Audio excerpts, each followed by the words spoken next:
All right, man, we back at it again. This is the Quote Goats podcast. I am Tommy Guns. I appreciate you for tuning in. We about to get into it, but before we do me the biggest favor. Like, subscribe, hit the bell icon, and get ready to get into the comment section because I have questions. Okay, first question.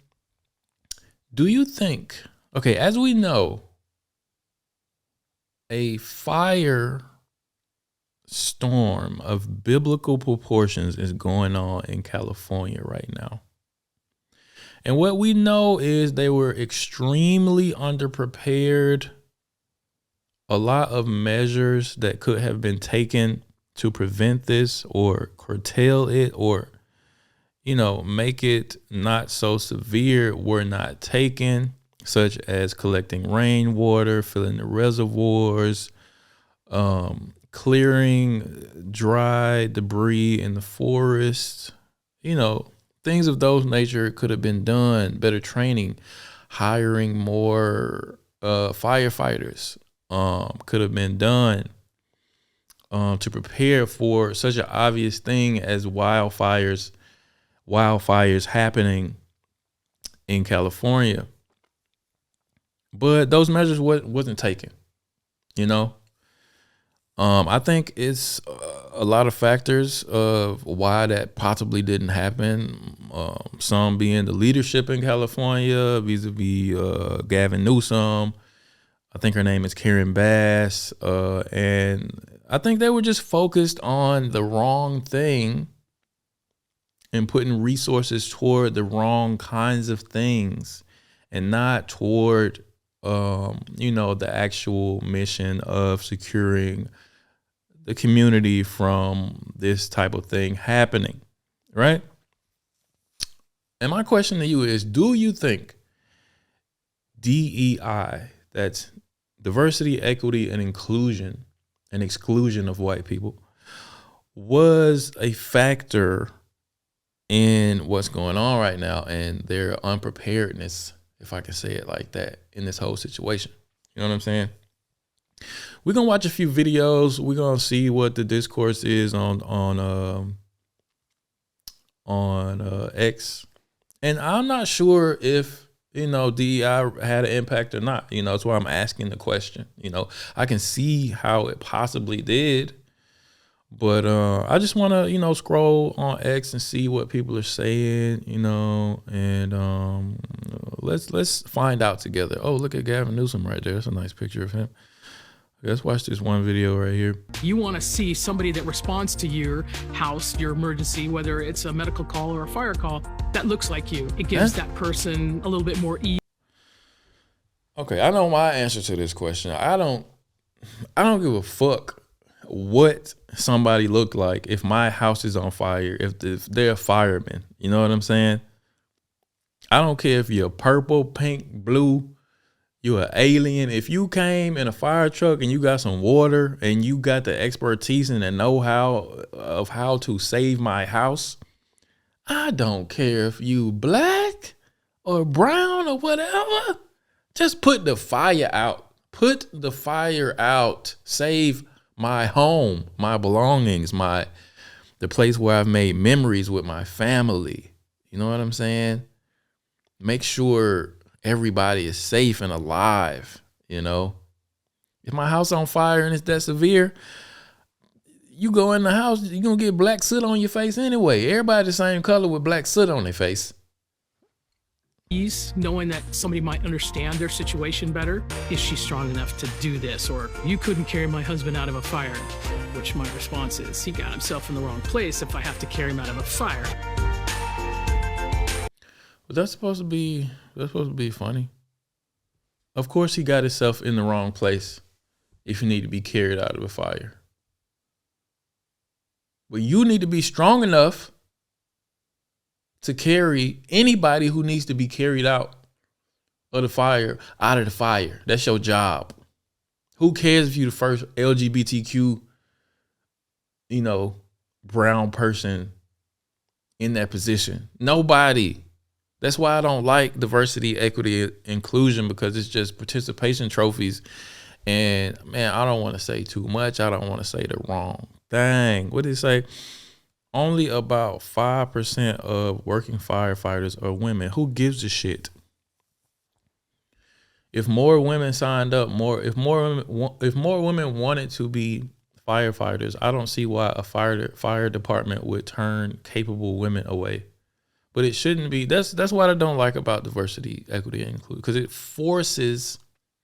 It's artificially forcing marginalized or, people who wouldn't even be in the field in droves anyway, just to fill quotas so somebody can feel good about, multiple cultures and colors of people being in whatever job is on the chopping block at the time. And it's not focused on merit when it always should be merit based, and who is the most capable. Who gives a fuck if they white, black, brown, purple, pink, whatever. Sorry, I'm a little passionate about this.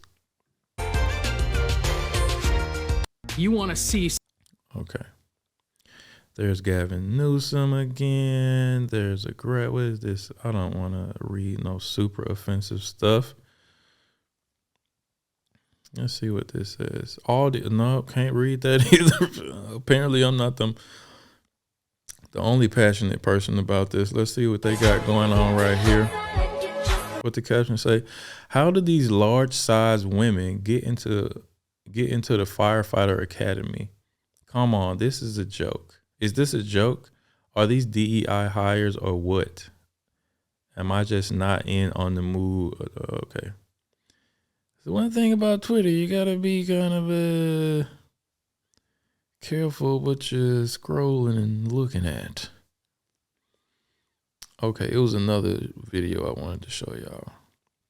So this is Adam Carolla. Apparently he applied to be a firefighter a while back, and this is his story and what happened. Geez, I want to talk about my white privilege so badly. I graduated North Hollywood High with a 1.7 GPA. I could not find a job. I walked to a fire station in North Hollywood. I was 19. I was living in the garage of my family home. My mom was on welfare and food stamps, and I said, can I get a job as a fireman? And they said, no, because you're not black, Hispanic, or a woman. We'll see you in about 7 years. And I went to a construction site and dug ditches and picked up garbage for the next 7 years. I got a letter in the mail sent to my father's house saying, your time has come. And that's crazy too. I mean, not that I particularly think that like white people or white men are like oppressed, but I do feel like it shouldn't matter if a white person comes somewhere and wants a job and he's qualified and capable. I don't think he should be turned away. You know what I'm saying? I think in a perfect world, in my opinion, like positions and jobs and, certifications, qualifications, race shouldn't be considered at all. The color of wheat that you are should not be a contributing factor to whether you get hired somewhere. It should always be based on your capabilities.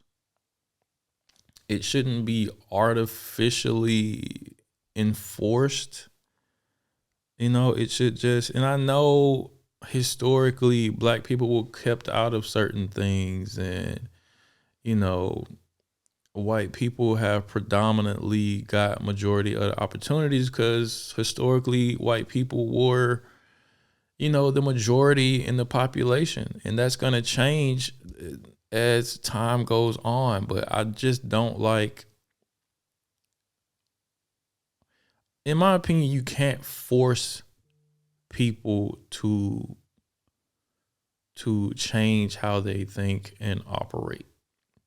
You have to that's like trying to artificially convince somebody to do something. It just doesn't work that way. You have to change someone's opinion, not force them. Like if I don't want to, like if I don't want to be with somebody, right? Said person can't force me to think that I want to be with them.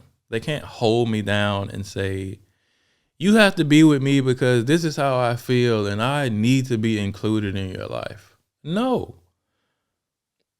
I would rather that person convince me, sway me, seduce me into, changing my mind about the situation and genuinely wanting to be with them.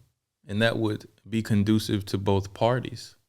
But when you force change and you bury how people really feel and, artificially include people, it's only pushing the other party to the side and saying, you don't matter.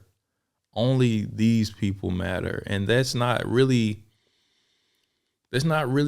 doing it. That's just exacerbating how this other group is feeling and making it even worse in the long run. Cause they it puts a certain light on the other people who are being given the positions just because of who they are and how they look. And now every black and brown and indigenous person who gets a high position is looked at as a DEI person when they might have earned the position and had the merit to have the position. But it's been so much glorification of DEI and affirmative action. A black person or a brown person can't even, people don't even believe they're supposed to be there anymore. And that's like, yeah, I think you guys get what I'm trying to say. I mean, I'm live reacting to all this stuff. But yeah, on another note, it's a very tragic situation that's going on in California. A lot of people are losing their homes, their livelihoods, their lives. I don't mean to make light of any of that, but people should be held accountable. And people in leadership has fallen short in California, and that's why this is happening to the extent that it is happening. And we should look at that. And, in my opinion, Gavin Newsom and the people responsible for this should take accountability and possibly even step down. But let me know what you guys think, man. I appreciate y'all for tuning in. If you found any value in the video, go ahead and like and subscribe. Get in the comment section. Please let me know your thoughts. I read every comment. And yeah, it's the Quote Goats podcast, and I'll see you guys on the next one. Peace.